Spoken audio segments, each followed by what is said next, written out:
Hi, I'm Rachel Circus, Belvoir Lettings, Enfield, and this is a very quick introduction to the Right to Rent scheme. Now, a lot of people have heard of Right to Rent but don't actually know what it really means or how it will affect them. And does it affect you? Well, if you are a landlord in England and you're renting out a property, or even if that property is just a room in your own home, then you need to be making sure that you have checked the immigration status of the person in your property. Do you need to panic at the moment? No. If you have someone already in your property, then their tenancy is fine and they have certain rights as an existing tenant. But if you're looking to get somebody new into an existing tenancy, or you're looking to start a new tenancy with new tenants, then yes, absolutely, you need to know who is in your property and make sure that they have the correct information, the correct immigration status. So, how does it actually work? Well, it's a four-step process really. Once you've been advertising your property and you think you found the right tenant, meet with them in the 28 days leading up to the start of the tenancy.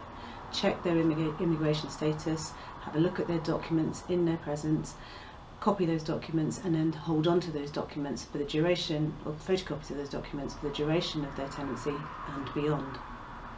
Now, if you're renting out your property to someone who is a UK citizen and has a UK passport, then fine, all very easy. It is literally the simple four-step process. Similarly, if you're renting to somebody who's from the European Economic Area or to someone who's a Swiss national, exactly the same. You just need to take a copy of their passport. Now, it gets a little bit more complicated if you're dealing with people who are from outside of those areas. Then there are a whole variety of documents that you need to check, which may well show that yes, that person has unlimited right to stay in the UK and therefore to rent a property in England. Or it might be that they have time-bound status, so they're only allowed to stay in the UK for a year or 2 years. If it's the first, then great, again, simple four-step process once you make sure that that document is actually valid and real, of course. If they're here for a time-limited amount of time, then you need to make sure that the length of the tenancy that you're giving them is appropriate, and also that you've made a note of the time that you would need to check again to make sure that their status has either been renewed or that they're preparing to leave the country. Now, you may get somebody whose status is currently being assessed by the Home Office, in which case they may well still have the right to remain in the country, but you would need to check with the Home Office, which can take a few days. The group of people that get forgotten most often when people talk about right to rent is people who are UK citizens but don't have a passport. So again, need to be careful to make sure that you check the right documents, and the government has some very helpful websites, one of which outlines all of the documents that are valid, that can be checked and that can be used in all circumstances. So it's worth having a look at that, and I've made a note of those details on the text that accompanies this video.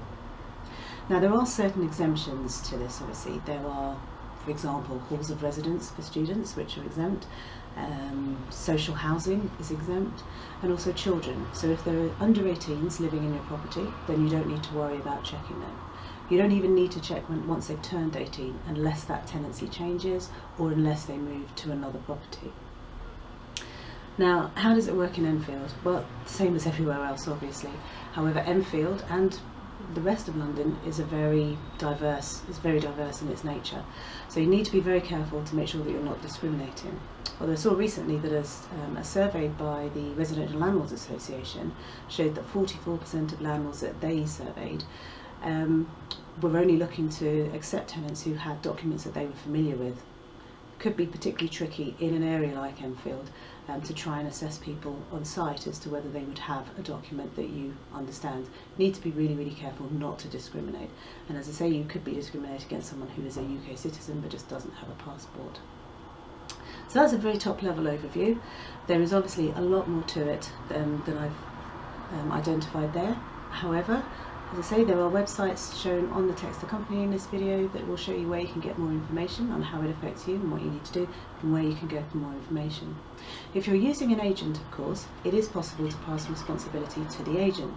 Now, most people will be using an agent to do their initial tenant find and referencing, but you need to make sure that it's actually written down in your contract what the agent is responsible for, to make sure that it's not just the initial immigration check, but also potentially future ones if there are follow-up checks needed. So just be very careful that you've checked all the small print there. good luck, and if you have any questions, please do feel free to call me at our office in Belvoir, Enfield. Thanks very much. Bye bye.